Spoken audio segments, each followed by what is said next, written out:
Hey friends, Stacy here with Kzoo Keto, and I have a new recipe for you. If you are a huge fan of the Starbucks Lemon Loaf, like I am, you're going to want to try this. I found a copycat recipe of the Starbucks Lemon Loaf online, and I love it. So I keto-ized it, and we're going to show you how to do that. But first up, we need the ingredients. Of course, we're going to need lemons, keto-friendly sweetener, butter, lemon extract, sour cream, baking powder, eggs, and almond flour.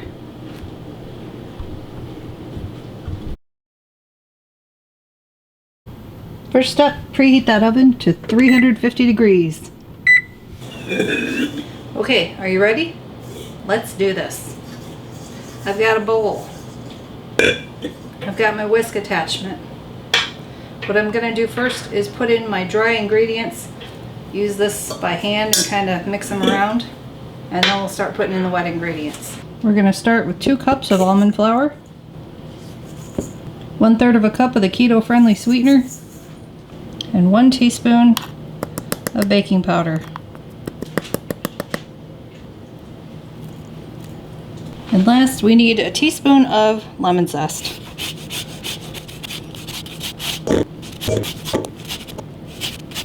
As you can see, I'm not being real scientific with my measuring. I'm just basically getting most of this lemon because I actually like a little bit more. Now we're just going to whisk this together, sort of, just to kind of get it mixed up.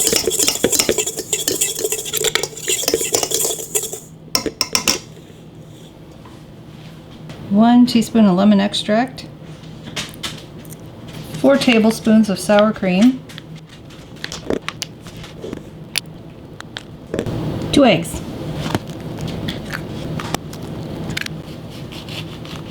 and we need 2 tablespoons of lemon juice,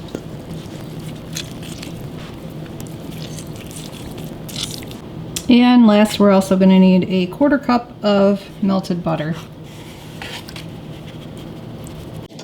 We're going to load it up in the mixer and put in the whisk attachment. And then we're just going to whisk everything together until it's all combined. I'm going to scrape my sides and the bottom to make sure I've got everything. It's almost like making a cake. Okay, that looks good. It's almost like a cake batter, but a little bit thicker.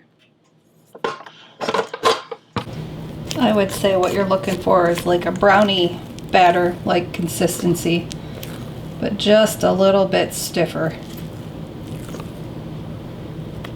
We've got a 9x4 loaf pan, and I'm going to try putting the parchment paper in here a little bit differently than I usually do.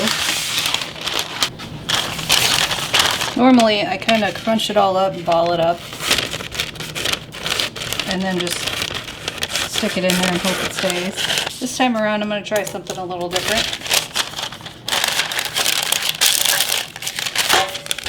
and do the little cradle. We'll see how that works.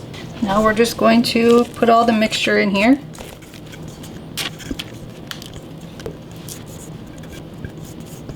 And then I want to spread it out so it's about even.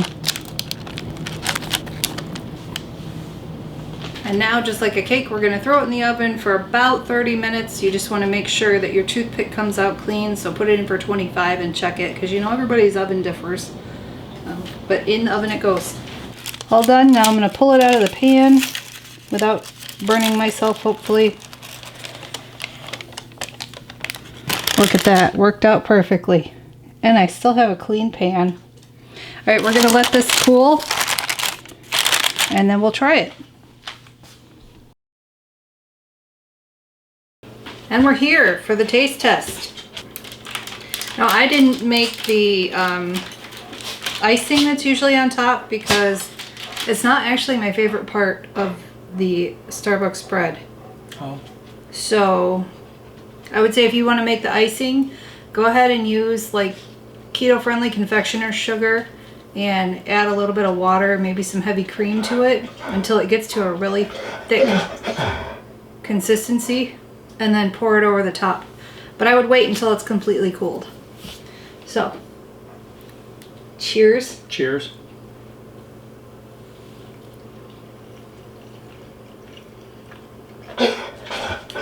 Lucy, no.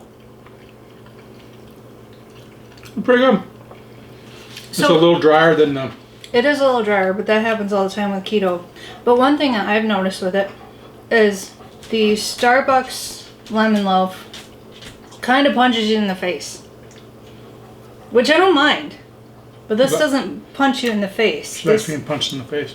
This doesn't... this has like a subtle... Like subtle. You get the lemon, and it tastes like the lemon in the Starbucks. Mm-hmm. But it's more subtle. So if you want more, definitely add more. I would say add more zest. Zest it up! Possibly some more juice. But other than that, it's really good.